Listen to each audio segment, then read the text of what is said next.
Voilà, donc je souhaitais déjà vous présenter ce qu'on faisait globalement pour vous et je vous propose maintenant qu'on rentre dans le cœur de notre webconférence, donc sur l'investissement en crypto-monnaie. Alors, crypto-monnaie, c'est ce qui vous parle le plus. Vous connaissez déjà sans doute le Bitcoin, qui est la crypto-monnaie la plus connue, qui est notamment particulièrement connue depuis l'été 2018 où son cours avait fortement progressé.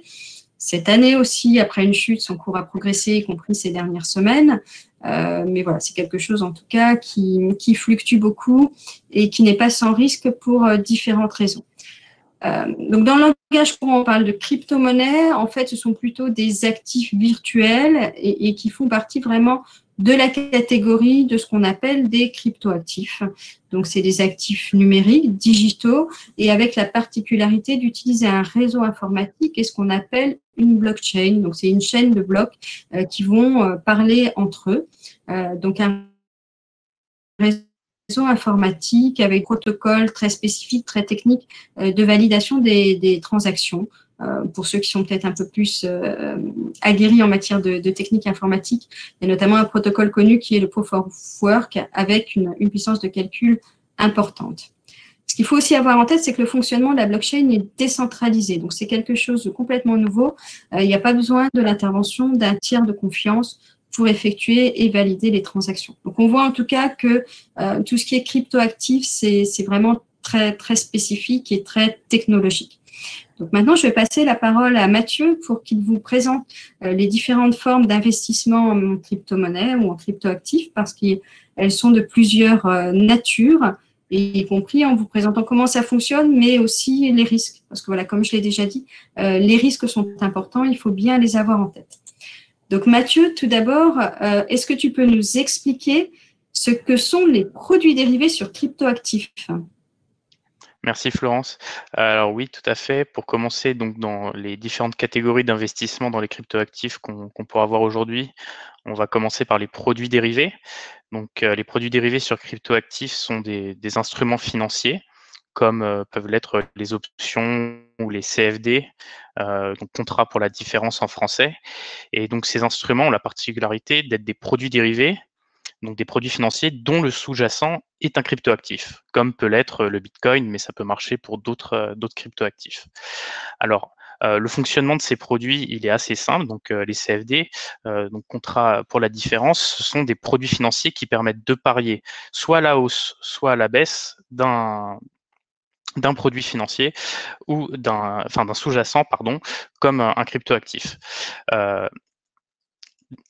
La particularité de ces produits, c'est qu'ils peuvent bénéficier d'un effet de levier, c'est-à-dire que en investissant une certaine somme d'argent, vous pouvez vous exposer sur une plus grosse somme, ce qui peut à la fois augmenter vos gains, mais aussi augmenter vos pertes. Donc, il faut être très vigilant. Ce sont des instruments qui sont extrêmement volatiles et donc avec un risque pour votre investissement qui est très élevé.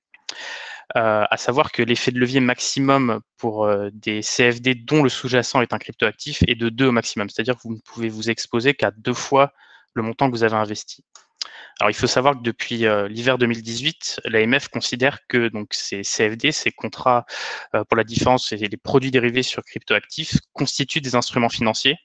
Ça veut dire que si un intermédiaire vous commercialise ce type d'instrument, il doit obligatoirement être agréé en tant que prestataire de services d'investissement ou PSI. En France, c'est un agrément qui est délivré par la CPR. Ou alors, il doit bénéficier du passeport européen, c'est-à-dire être agréé par une autorité de régulation financière dans un pays de l'espace économique européen. J'attire votre attention sur le fait que des entités ou des intermédiaires qui peuvent vous proposer ce type de contrat doivent obligatoirement donc être agréés. Donc faites énormément attention aux usurpations qui peuvent malheureusement être très fréquentes et très dommageables. Ici, vous pouvez voir sur la diapositive un exemple d'une plateforme internet qui prétend sur son site vous offrir à la commercialisation des CFD sur cryptoactifs. Et elle prétend également, comme vous voyez sur la gauche, être enregistrée et régulée. Alors malheureusement, cette plateforme, c'est une plateforme qui est frauduleuse. Elle n'est pas du tout enregistrée ni régulée par l'AMF ni par aucune autorité européenne. Et dans la mesure où ce qu'elle commercialise devrait nécessiter un enregistrement et qu'elle ne l'a pas fait, elle a été inscrite sur la liste noire des produits dérivés sur cryptoactifs de l'AMF que vous pouvez retrouver sur le site internet de l'AMF.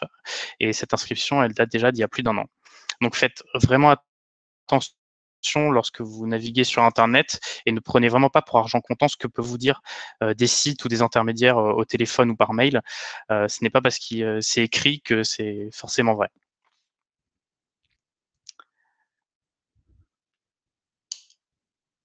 Florence, je crois que tu as coupé ton micro. Oui, pardon. Je crois qu'il y a d'autres formes. Donc, est-ce que maintenant tu peux nous expliquer ce que sont les offres avec promesse de rendement et notamment l'intermédiation en biens divers? Bien sûr. Donc, comme deuxième catégorie d'investissement en cryptoactifs, on peut observer donc certaines offres qui peuvent mettre en avant une certaine perspective de rendement ou alors un équivalent économique. C'est-à-dire si une offre vous donne la possibilité d'avoir un droit sur un bien ou un droit de propriété en étant accompagné d'une promesse de rendement comme booster votre épargne, réaliser des gains substantiels sur telle ou telle offre. Ce type d'offre peut relever du régime de l'intermédiation en biens divers, autrement appelé IBD, et ce régime nécessite un enregistrement auprès des services de l'AMF. Et plus généralement, ce régime, le régime de l'intermédiation en biens divers, concerne des biens qui peuvent être très divers, comme la plupart du temps des bouteilles de vin, des investissements dans les arbres ou les pierres précieuses. Donc, comme je vous l'ai dit, ces offres nécessitent un enregistrement par les services de l'AMF avant d'être communiquées et commercialisées auprès du public. Il faut savoir que l'AMF tient une liste blanche des acteurs qui ont enregistré leur offre, ainsi qu'une liste noire des acteurs qui ne sont pas autorisés à vous commercialiser certains produits. Vous pourrez retrouver ça sur le site de l'AMF. Et concernant les investissements cryptoactifs qui pourraient bénéficier du régime de l'intermédiation bien divers, à ce jour, il n'y a aucune offre qui est enregistrée. Alors, il y a une troisième forme, c'est ce qu'on appelle les services sur actifs numériques. Donc, Mathieu, peux-tu là aussi nous en dire plus? Bien sûr. Donc, cette catégorie d'investissement, c'est celle qui est la plus large et la plus complète. La loi Pacte, qui est entrée en vigueur en 2019, a encadré, en tout cas, la régulation des cryptoactifs en créant le statut de prestataire de services sur actifs numériques, qu'on appelle également PSAN pour aller plus vite. Donc, si vous voulez, l'esprit de cette loi, ça a été à la fois de créer un cadre réglementaire pour cette activité qui n'était peu ou pas régulée, et également de permettre aux épargnants, aux particuliers, d'avoir un certain nombre de garanties. Le régime de prestataire de services sur actifs numériques PSAN englobe 4 types de services. On va les voir plus en détail par la suite, mais juste pour vous les citer dans un premier temps. Le premier, c'est celui de la conservation d'actifs numériques pour compte de tiers, c'est-à-dire qu'un intermédiaire va conserver pour vous un certain nombre d'actifs numériques, soit un seul, soit plusieurs. Un deuxième type de service qui est l'achat-vente d'actifs numériques contre une monnaie en cours légal, c'est-à-dire une plateforme d'échange qui vous permet d'acquérir des cryptoactifs contre une monnaie en cours légal. Ici, pour nous, ça va être des euros. Une troisième catégorie qui est l'exploitation d'une plateforme de négociation d'actifs numériques. La plupart du temps, ça va être des échanges entre cryptoactifs, par exemple entre du Bitcoin ou de l'Ether. Et enfin, un quatrième type d'actifs qui englobe plusieurs services qui peuvent être la réception et la transmission d'ordres pour le compte de tiers, c'est-à-dire qu'un intermédiaire pourra passer des ordres d'achat ou de vente sur tel ou tel cryptoactif, la gestion de portefeuille pour le compte de tiers, accompagné d'une gestion sous mandat, le conseil en investissement, la prise ferme et le placement garanti et le placement non garanti. Pour rentrer un peu plus dans le détail dans les différents services que j'ai énumérés, il faut savoir qu'aujourd'hui, il y a un enregistrement qui est obligatoire auprès des services de l'AMF qui s'effectue pour 2 activités. Ce sont les 2 premières que j'ai citées, à savoir la conservation d'actifs numériques pour compte de tiers et l'achat ou la vente d'actifs numériques contre une monnaie en cours légal. ces deux activités nécessitent donc d'être enregistrées auprès des services de l'AMF, et les acteurs qui exercent cette activité-là doivent se mettre en conformité avec des obligations qui sont relatives au blanchiment d'argent et à la lutte contre le financement du terrorisme. C'est-à-dire que l'AMF va vérifier à la fois l'honorabilité et la compétence des dirigeants de ces structures et de leurs actionnaires, ainsi que les règles d'organisation de ces structures et les dispositifs de contrôle interne qui sont appropriés à ce type d'activité. À savoir que l'exercice de ces deux activités, donc la conservation d'actifs numériques et les activités d'achat-vente, si elles sont exercées sans enregistrement, les personnes qui exercent ces activités encourent des amendes pouvant aller jusqu'à 30 000 € et 2 ans d'emprisonnement. Donc, les deux activités que j'ai citées devront forcément nécessiter un enregistrement à partir du 19 décembre 2020, donc ça va arriver assez vite. À savoir que les prestataires qui exerçaient une ou les deux activités que j'ai citées et qui n'étaient pas enregistrées devront forcément arrêter cette activité-là. À savoir que l'AMF entretient une liste blanche des acteurs qui sont déjà enregistrés. Elle concerne 5 structures, je crois, de mémoire. Vous pouvez retrouver ça sur notre site internet. Et comme message de prévention qui est vraiment important, c'est si vous comptez soit acquérir des cryptoactifs, soit que vous voulez déléguer cette conservation auprès d'un intermédiaire, vérifiez bien que cet acteur est bien enregistré. Pour tous les autres services que j'ai cités précédemment, donc la 3e et 4e catégorie, l'enregistrement auprès de l'AMF n'est pas obligatoire. Cependant, les acteurs qui exercent cette activité-là peuvent bénéficier d'un agrément optionnel auprès de l'AMF. Cet agrément, il signifie que l'AMF a vérifié le respect par le prestataire de service d'un certain nombre de règles qui peuvent être des règles en termes d'assurance, de sécurité des systèmes informatiques de ces structures, ainsi que l'information qui peut être délivrée auprès des investisseurs. Donc, en plus de ce que j'ai pu vous dire précédemment, si vous voulez nouer une relation contractuelle avec un prestataire qui peut exercer des activités qui ne nécessitent pas forcément un enregistrement obligatoire, il est quand même bien de vérifier s'il n'a pas obtenu l'agrément optionnel auprès de l'AMF.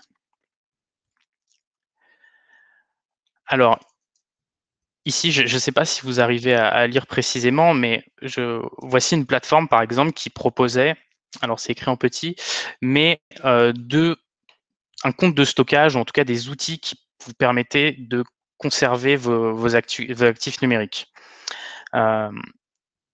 Cette plateforme, dans la mesure où elle proposait cette activité, que ce soit une conservation soit de clés privées, soit des actifs, elle devra forcément être enregistrée auprès de l'AMF d'ici le 18 décembre. Si elle n'est pas enregistrée à cette date-là, elle pourra figurer sur la liste noire de l'AMF.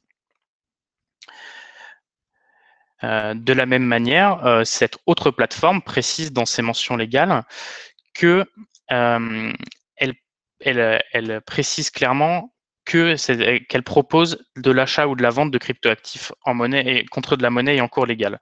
De la même manière que la structure précédente, cette plateforme, elle devra, au titre de l'exercice du deuxième service sur actifs numériques, à savoir l'achat-vente, être enregistrée auprès de l'AMF à partir du 18 décembre. Et si ce n'est pas le cas, au même titre que la plateforme précédente, elle pourra être inscrite sur la liste noire de l'AMF.